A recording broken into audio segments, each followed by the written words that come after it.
주님, 그러하나이다. 내가 주님을 사랑하는 줄 주님께서 아시나이다. 이르시되 내 양을 치라 하시고, 세 번째 이르시되 요한의 아들 시몬아, 내가 나를 사랑하느냐 하시니, 주께서 세 번째 내가 나를 사랑하느냐 하심으로 베드로가 근심하여 이르되, 주님 모든 것을 아시오매 내가 주님을 사랑하는 줄을 주님께서 아시나이다. 예수께서 이르시되 내 양을 먹이라. 아멘. 한국교회 애창곡 찬양 탑 10을 리스트업 해보라고 한다면 어떤 곡들이 리스트업이 될 수 있을까요? 여러분들이 잘 알고 계신 찬양들이 주로 탑 10 안에 들어갈 수 있을 거라고 생각합니다. 예를 들면 실로암, 이 찬양 같은 경우나 아니면은 나의 등 뒤에서 이런 찬양들도 될 수 있을 것 같고요. 그리고 또 우리 권사님들이 특별히 사랑하시는 찬양 동남풍아 불어라, 이 찬양도 리스트업이 될 수 있을 것 같습니다. 그리고 저도 개인적으로 좋아하는 나 주의 믿음 갖고, 이 찬양도 굉장히 좋아하는데요. 그 많은 찬양들 중에서 오늘 설교의 제목이 가사이기도 한 난 예수가 좋다오라는 이 찬양도 아마 그 탑 10 안에 들어가지 않을까 생각해 봅니다. 저는 어릴 적부터 이 찬양을 굉장히 좋아했습니다. 특히 후렴 부분에 난 예수가 좋다오, 네, 그 부분에서 아멘 할렐루야 라고 이렇게 같이 화답하며 찬양했던 그 부분이 재밌기도 하고 뿐만 아니라 또 가사도 얼마나 아름다운지, 예수님을 사랑하는 마음을 가득 담은 가사말들로 예수님이 좋은 이유를 나열하면서 예수님을 찬양하는 노래이기에 저는 이 예수가 좋다오라는 찬양을 굉장히 좋아라 합니다. 그런데 이런 아름다운 가사말을 천천히 따라가다가 멈칫하게 되는 부분이 있습니다. 바로 후렴 부분의 가사인데요. 주를 사랑한다던 베드로 고백처럼 난 예수를 사랑한다라는 가사입니다. 예수님을 사랑하는데 어떻게 사랑한다고요? 주를 사랑한다던 베드로 고백처럼 사랑한다고 작사가는 이야기합니다. 주를 사랑한다던 베드로 고백처럼 사랑한다고 이야기합니다. 천천히 읽어보면 이 가사를 통한 사랑 고백은 한 50% 정도 모자란 사랑 고백이 아닐까 생각해 봅니다. 왜냐하면 먼저 사랑한다던이라는 그 표현 때문에 그런데요. 주를 사랑한다던이라는 이 표현은 과거의 어떤 순간만을 이야기하는 듯 들리기도 합니다. 주를 사랑한다던 베드로, 이런 식으로 들리기도 한다는 것이죠. 마치 과거에 머물러 있는 신앙의 고백처럼 지금은 그렇지 않다는 듯한 의미로 다가오기도 한다는 것입니다. 그러나 사실 이 정도는 큰 문제가 되지 않습니다. 이 뒤에 오는 가사가 더 눈에 밟히기 때문인데요. 바로 베드로 고백처럼 주를 사랑한다라는 이야기입니다. 우리는 이미 잘 알고 있습니다. 신약 성경에서 나오는 베드로의 고백은 사실 그닥 자랑스럽게 여길 만한 부분은 많지 않다는 것을 말이죠. 그 부분을 한번 살펴보려고 합니다. 베드로의 신앙 고백격에 해당하는 마태복음 16장에는 베드로가 이렇게 고백합니다. 주는 그리스도시요 살아계신 하나님의 아들이십니다 라고 자랑스럽게 이야기합니다. 겉으로 보기에는 예수님을 사랑하고 존경하는 마음을 가득 담아서 내뱉는 이야기 같지만 당시 베드로는 사실 아직 성령님을 알기 전이라는 사실을 우리는 알아야 합니다. 왜냐? 예수님께서 아직 승천하시기 전이거든요. 그렇기 때문에 존경하는 마음으로 내뱉었지만 삼위에 대한 이해를 할 수 없었던 상태였습니다.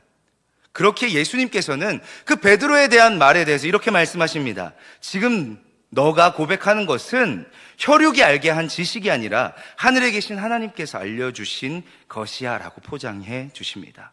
다시 말해서 너는 지금 네가 한 말을 무엇인지 이해하지 못하고 말하고 있어 라고 의역해 볼 수도 있다는 것이죠.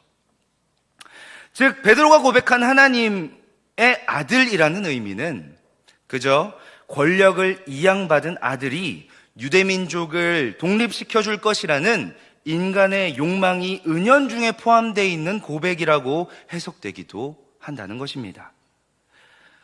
이러한 점만을 봐서도 베드로의 고백은 참된 사랑의 고백이다 라고 보기보다는 약간은 조금 모자란 사랑의 고백이 아닐까라고 의심하게 됩니다.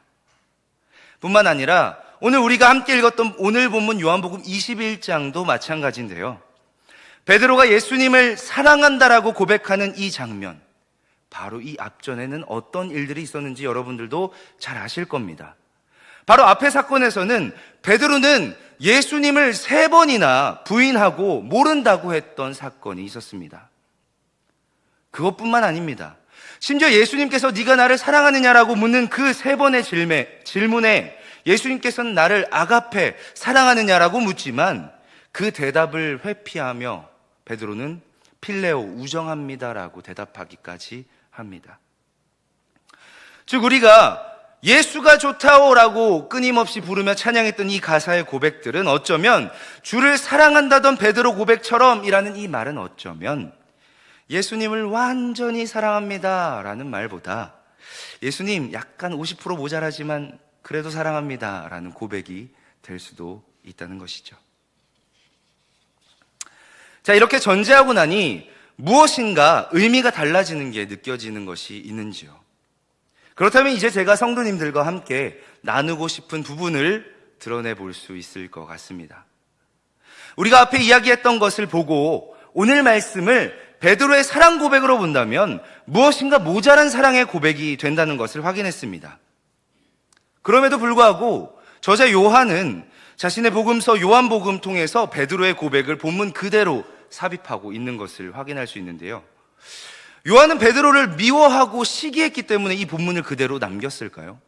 그가 모자란 고백을 하고 있음을 모든 이들에게 들통나게 하려고 이 본문을 그대로 놔뒀을까요?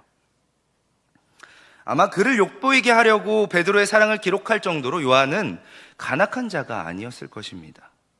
그렇다면 드디어 본문을 새롭게 볼 여지가 생기기 시작합니다. 사실 오늘 사랑의 고백의 주체는 베드로가 아닐 수도 있다는 것입니다. 자, 우리가 함께 읽었던 요한복음 21장 15절 본문의 말씀의 소제목을 한번 읽어볼까요? 내 양을 먹이라 입니다. 베드로의 사랑 고백이 아니라 내 양을 먹이라라고 말씀하고 계십니다. 즉 예수님이 주체가 되는 이야기, 본문의 말씀이 오늘의 21장 15절로부터의 말씀이라는 것을 확인해 볼 수 있습니다. 그러나 어찌 양을 먹이라는 이 명령 같은 이야기가 사랑 이야기가 되느냐? 제가 그 예시를 한번 들어보도록 하겠습니다. 만일 여러분들이 집에 누군가를 초대해서 함께 식사를 나눴다고 생각해 봅시다. 식사를 마치고 난 뒤에 초대받았던 사람이 식사 대접에 감사함으로 열혈같이 나서서 설거지를 자신이 하겠다고 이야기를 합니다. 몇 번을 사양해보고 괜찮습니다. 좀 앉아서 쉬십시오. 설거지는 나중에 해도 됩니다라고 사양해보지만 말릴 수 없을 만큼 열혈적으로 자신이 하겠다라는 그 말 앞에 주인은 어쩔 수 없이 설거지를 맡겼습니다. 그러나 그 열정이 문제인 건지 가장 아끼고 소중하게 여기던 컵을 깨뜨리고 맙니다. 근데 이 컵이 문제가 있습니다. 이 컵은 말이죠, 아버지께 물려받은 아주 귀한 컵이었거든요. 그래서 아주 귀한 손님이 올 때만 내던 컵인데 그 컵을 이 사람이 깨버리고 만 것입니다. 애써 괜찮은 척 해보지만 컵을 꺼낸 것이 후회되기도 하고 결국에 설거지를 맡긴 것이 후회되기도 합니다. 결국 설거지는 끝났지만 둘 사이에는 아마 미묘한 불편함이 생기고 그리고 앞으로의 어려운 관계가 시작되었음을 우리는 알 수 있습니다. 자, 만약에 이러한 일들을 여러분들이 겪었다고 한번 가정해 봅시다. 여러분들이 집에 손님을 초대했는데 그 사람이 여러분들이 아끼는 컵을 깨뜨렸다고요. 근데 그냥 소중한 게 아니라 아버지가 거의 유품급으로 물려주신 그 컵을 깨뜨렸다고요. 여러분들의 심정이 어떻겠습니까? 그럼 이제 제가 질문해 보겠습니다. 여러분들은 그 컵을 깨뜨린 이를 다시 한 번 더 식사에 초대할 수 있으시겠습니까? 식사는 초대할 수도 있겠습니다. 그러면은 제가 더 질문해 보겠습니다. 그럼 그에게 다시 한 번 더 설거지를 맡길 수는 있겠습니까? 저는 못 맡길 것 같습니다. 그러면 설거지까지는 아니더라도 그 컵을 다시금 꺼내시겠습니까? 안 꺼내죠. 후회하는 일들은 다시금 만들지 않고 싶어 할 겁니다. 그를 웬만히 믿지 않고서는 다시 한 번 더 그런 일들을 하지는 못할 것입니다. 식사는 초대해 보려고 하겠지만 최소한 앞전의 상황에서 후회했던 상황만큼은 반복하지 않으려고 애쓰지 않을까 싶습니다. 설거지를 맡기지 않는다든지 아니면 그 사람이 올 때는 아끼는 컵을 꺼내지 않는다는 것을 꺼내지 않겠다든지 한다는 것이죠. 그런데 말입니다. 이런 경험을 하고도 그를 다시 식사 자리에 초대하고 아끼는 컵을 꺼내는 이가 있습니다. 누굴까요? 바로 예수님이십니다.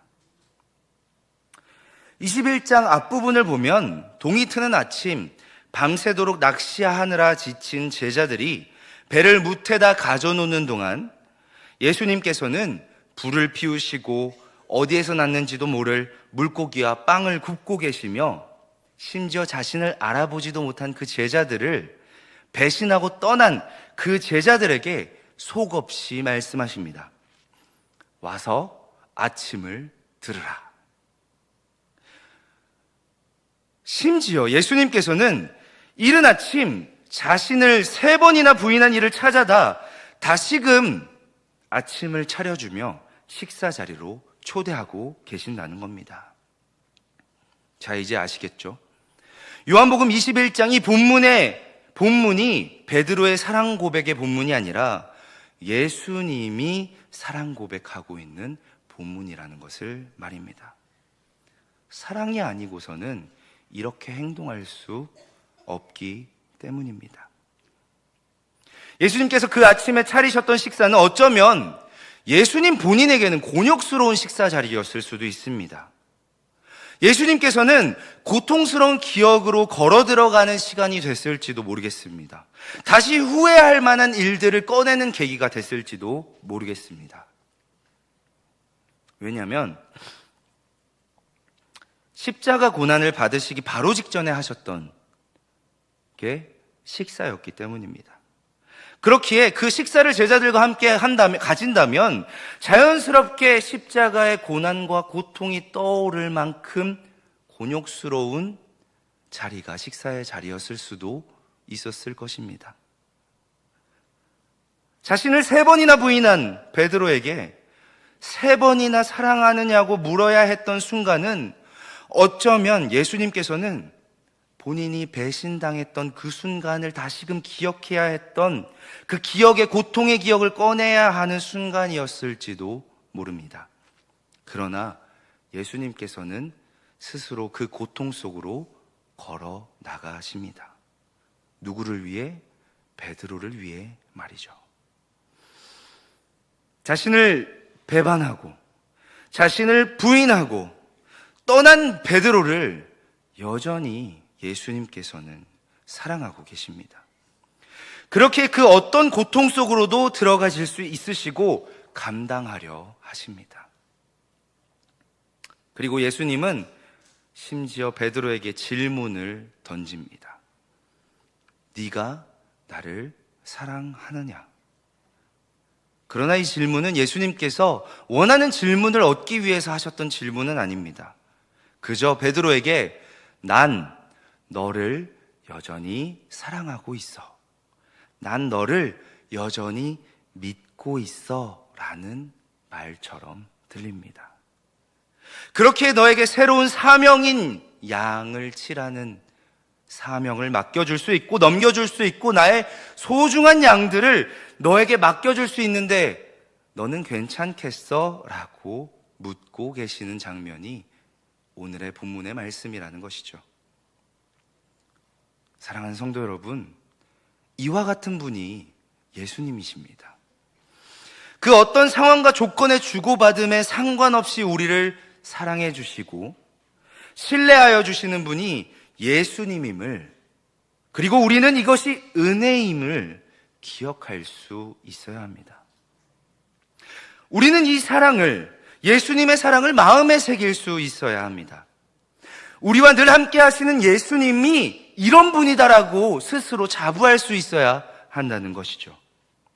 어떠한 상황에서도 우리를 사랑하심에는 틀림이 없고, 심지어 우리가 그를 여러 차례 실망시켰다 하더라도 예수님은 도리어 먼저 찾아오셔서 우리가 다시 그 사랑을 표현할 기회를 허락해 주시는 분이라는 겁니다.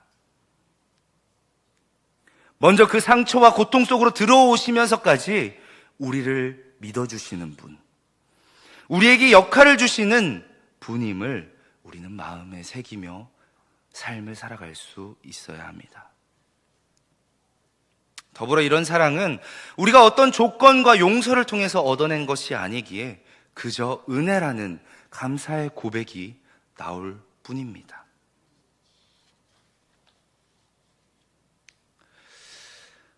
제가 최근에 알고 지내던 한 청년이 제게 질문을 건넨 적이 있습니다. 어떤 질문이었냐면 이런 질문이었습니다. 목사님, 제가 직장에서 식사하는 게 너무 두려워서 못하겠습니다. 라는 말이었습니다. 그 이유인 즉슨 그의 직업은 이 종교의 중립을 지켜야 하는 직업이었는데 누군가 그가 식사 기도를 하는 것을 보고 불편하다라고 말했기 때문입니다. 그 말을 들었을 때는 하물며 사회 초년생 때였고, 그리고 한참 긴장을 하고 있었던 때라 여전히 식사를 할 때 기도하는 것은 트라우마처럼 두려움이 밀려온다고 이야기를 하는 것이었습니다. 그래서 제가 물어봤습니다. 그럼 식사 기도 어떻게 하십니까? 그러자 그가 이렇게 대답했습니다.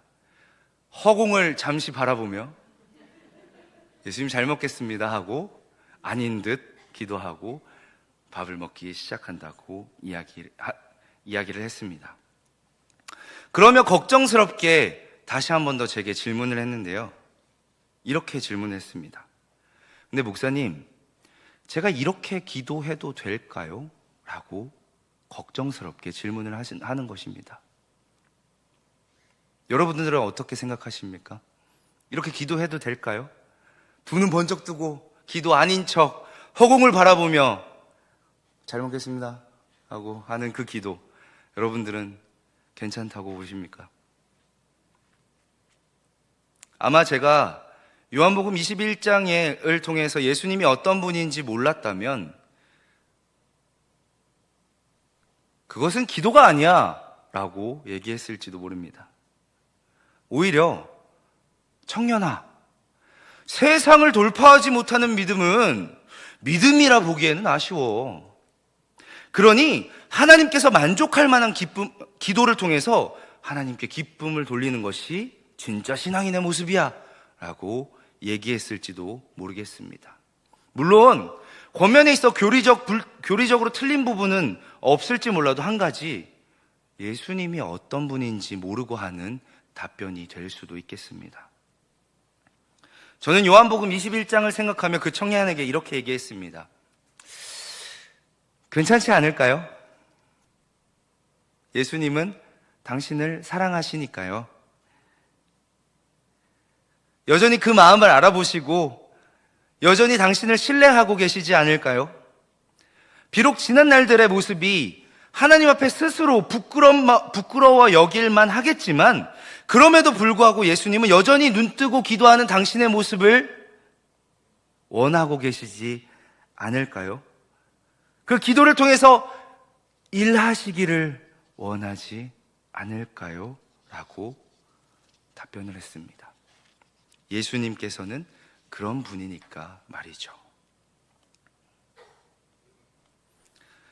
사랑하는 성도 여러분, 간절히 원하옵기는 오늘 말씀을 통해서 예수님께서 여러분들을 어떻게 그리고 얼마나 사랑하시는지를 기억하는 시간이 되기를 바랍니다. 그리고 그 사랑은 조건부 사랑이 아닙니다.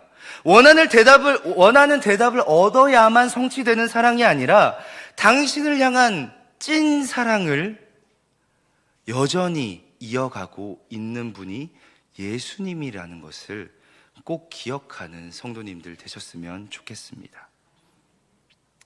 이제 말씀을 맺겠습니다.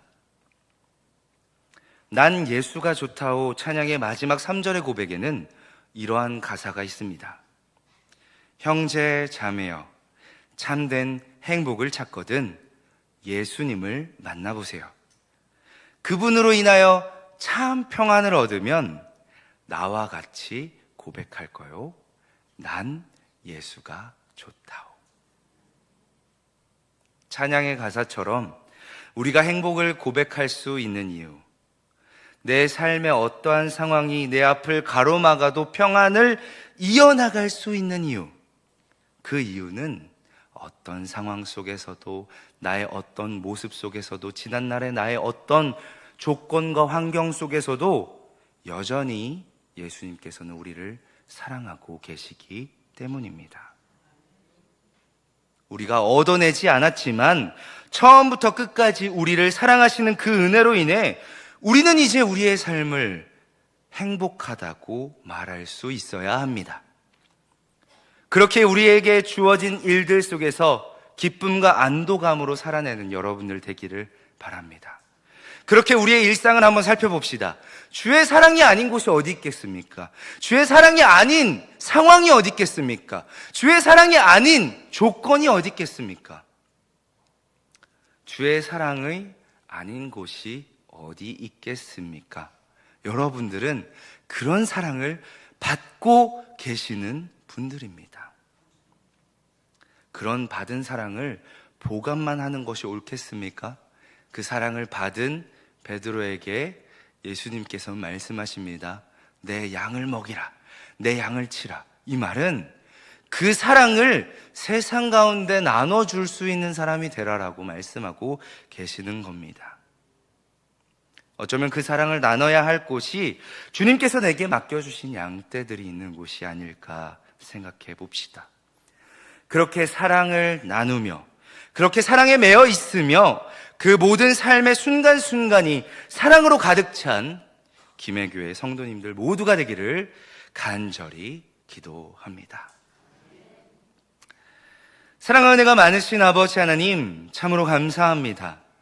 주님의 사랑을 기억하며 나아가는 지금 이 순간에 주님, 여전히 나를 사랑하시고 여전히 나에게 찾아오셔서 그 사랑을 말할 수 있는 기회를 주시는 예수님을 이제는 우리도 기억하며 살아가려 합니다. 주님, 세상 가운데 나의 조건과 상황 앞에서 주님을 배반하고 또 주님을 돌아섰던 그 순간들이 부끄러워 주님께서 나를 사랑하시지 않는 건 아닐까 걱정했던 그 순간들을 뒤로 한 채 이제는 어떠한 상황 속에서도 나를 사랑해 주시고 나를 신뢰해 주시는 주님으로 말미암아 그 사랑을 가지고 다시금 삶을 살아내 보려고 합니다. 주님, 그 삶으로 발걸음을 옮기고 있는 우리의 고백들을 이제는 기뻐 받아 주시옵소서. 내 삶을 살아가는 그 공간에 주님께서 주시는 그 사랑을 전파할 수 있는 믿음의 용기를 허락하여 주시옵고, 그로 말미암아 우리가 주님께 받은 그 사랑 그대로 그 삶을 살아내는 베드로 고백처럼, 베드로의 그 사명처럼, 베드로 그 사역처럼 내 삶을 감당해 나가는 우리 모두가 될 수 있도록 주님께서 인도하여 주시옵소서. 모든 것에 감사드리며 이 모든 것 예수 그리스도의 이름으로 기도드립니다. 아멘. 우리 시간 다 함께 찬송가 314장 찬양하시겠습니다.